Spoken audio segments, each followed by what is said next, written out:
दोस्तों राधे राधे, मैं सुमत पचेरा और आज हमारा वृंदावन में शूट का पहला दिन है। तो दोस्तों लोग यहाँ पर आते हैं, व्लॉगिंग करते हैं, लेकिन हम लोग यहाँ आए हैं वृंदावन की कुछ ऐसी कहानियां, कुछ ऐसे रहस्य जिनसे आप अभी उजागर नहीं है। तो ऐसे रहस्यों को जानने के लिए वीडियो में आगे बने रहें। तो चलिए शुरू करते हैं। महाराज राधे राधे। महाराज सबसे पहले आप ये बताइए कि आप पाठ किसका कर रहे हैं? हम पाठ कर रहे हैं श्रीमद् भागवत महापुराण कथा का, जो ठाकुर जी के एक एक अंग, अद्वितीय विभूति जितने भी भक्त हैं वो स्वयं भगवान के चरित्र का गायन जिसमें है, और जो वैष्णवों का सर्वप्रथम ग्रंथ है, जो वैष्णवों का सर्वप्रथम ग्रंथ इसलिए क्योंकि अन्य जितने भी ग्रंथ हैं श्री वैष्णवों में सबसे श्रेष्ठ श्रीमद् भागवत कथा ग्रंथ है। और वैष्णवों की पहचान, वैष्णवों का जो रस है वैसे भागवत कथा। भगवान के चरित्रों को हम जब सुनेंगे तब भगवान के बारे में जानकारी होगी, और जब भगवान के बारे में जानकारी होगी तब भगवान से प्रेम हो सकता है। और हम श्रीमद् भागवत कथा का पाठ कर रहे हैं क्योंकि भगवान से प्रेम हो, भगवान से जुड़ें। और संसार का सबसे परम कर्तव्य लक्ष्य यही है कि सबको भगवान से जुड़ना ही है। खाना पीना रहना ये तो एक स्थिति है, ये तो एक दिनचर्या में आ जाएगा, लेकिन सबसे परम लक्ष्य यही हो जाएगा कि ठाकुर जी की प्राप्ति।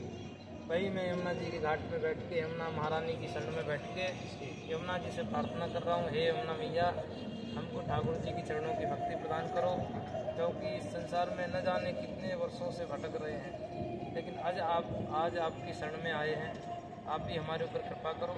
इसलिए यमुना जी के पास में बैठ के हम लोग ठाकुर जी की भगवत कथा श्रवण कर रहे हैं, भगवान का चिंतन कर रहे हैं, इससे भगवान का प्रेम हो और इससे भगवान की भक्ति प्राप्त हो। तो आपने जैसे कि बताया कि हम यमुना जी के पास में बैठे हैं, तो यमुना जी की सबसे पहले हम कहानी लेते हैं कि यमुना जी की क्या कहानी रही है। यमुना जी भगवान सूर्य नारायण की पुत्री हैं और ठाकुर जी की प्रिया है, और एक यमुना ही ऐसी है जो ठाकुर जी के साथ में सभी जगह रही। जब ठाकुर जी गोकुल में थे वहाँ पर भी यमुना जी थी, वृंदावन में तो हम बैठे ही हैं, साक्षात यमुना जी दिख ही रही हैं। और जब भगवान द्वारकाधीश चले गए वहाँ पर भी यमुना जी थी। तो यमुना जी ने भगवान श्री कृष्ण से ही विवाह किया है। श्रीमद् भागवत कथा के 10वें स्कंद में आता है कि जब आज के हिसाब से कहेंगे तो उसको दिल्ली ही क्षेत्र कहेंगे, हस्तिनापुर, तो यमुना महारानी तपस्या कर रही थी। अर्जुन जी गए, पूछा देवी जी आप किसके लिए तपस्या कर रही हैं? तो कहा मैं तो ठाकुर जी की प्राप्ति के लिए तपस्या कर रही हूँ। तो अर्जुन गए, ठाकुर जी से बताया कि प्रभु ये तो आपकी पटरानी बनने के लिए तपस्या कर रही हैं। तो भगवान ने इनसे विवाह भी किया।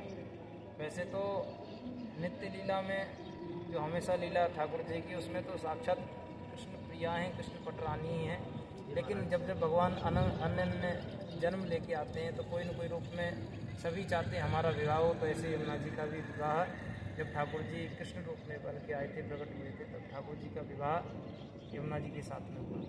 तो कृष्ण प्रिया है। और देखो, पति चाहे कुछ वस्तु प्रदान करे चाहे नहीं, लेकिन उनकी पत्नी अवश्य प्रदान कर देती है ना।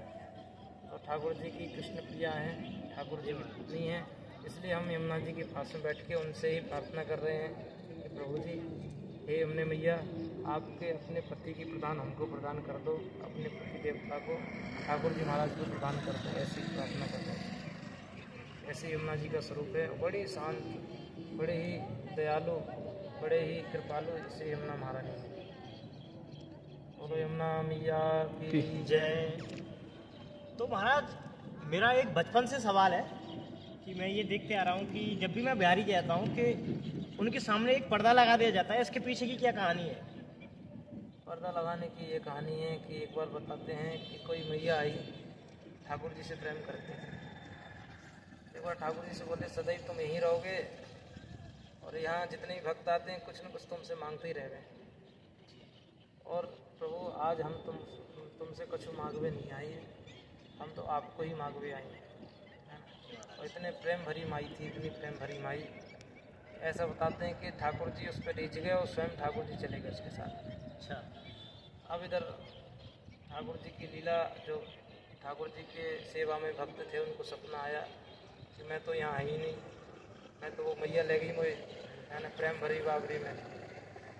तो जब भक्त लोग यहाँ के स्वामी वगैरह जो भी भक्त थे, सेवक थे, पुजारी थे, सब गए और ढोल बजाते हुए मैया से प्रार्थना करी, ठाकुर जी हमें दे दो, हमारे ठाकुर जी तुम लेके आ गई। तो मैया से जैसे तैसे प्रार्थना करके मैया को लेके आए, तब ठाकुर जी को पुनः स्थापना वहाँ ठाकुर जी को पास दिया।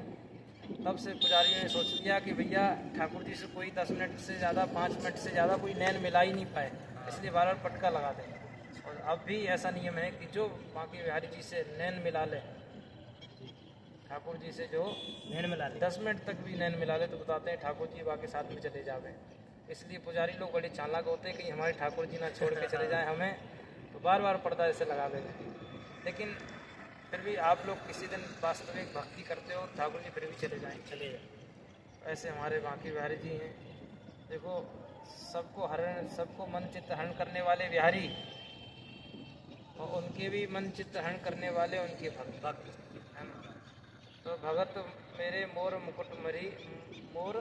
मुकुटमणि, जैसे मोर के पंख में एक मणि रहती है चमकती सी नीले कलर में, वैसे ठाकुर जी कह रहे हैं भगत मेरे मोर मुकुटमणि। भक्त जितने भी हैं सब मेरे मुकुट हैं, बाकी जो मणि है ना वो भक्त हैं। और मैं भगतन को दास, भगत चले एक पग मैं वहाँ रखूँ हाथ। ठाकुर जी कहने जहाँ भक्त चलते हैं मैं तो भैया उनको हाथ रख देता हूँ वहाँ पे।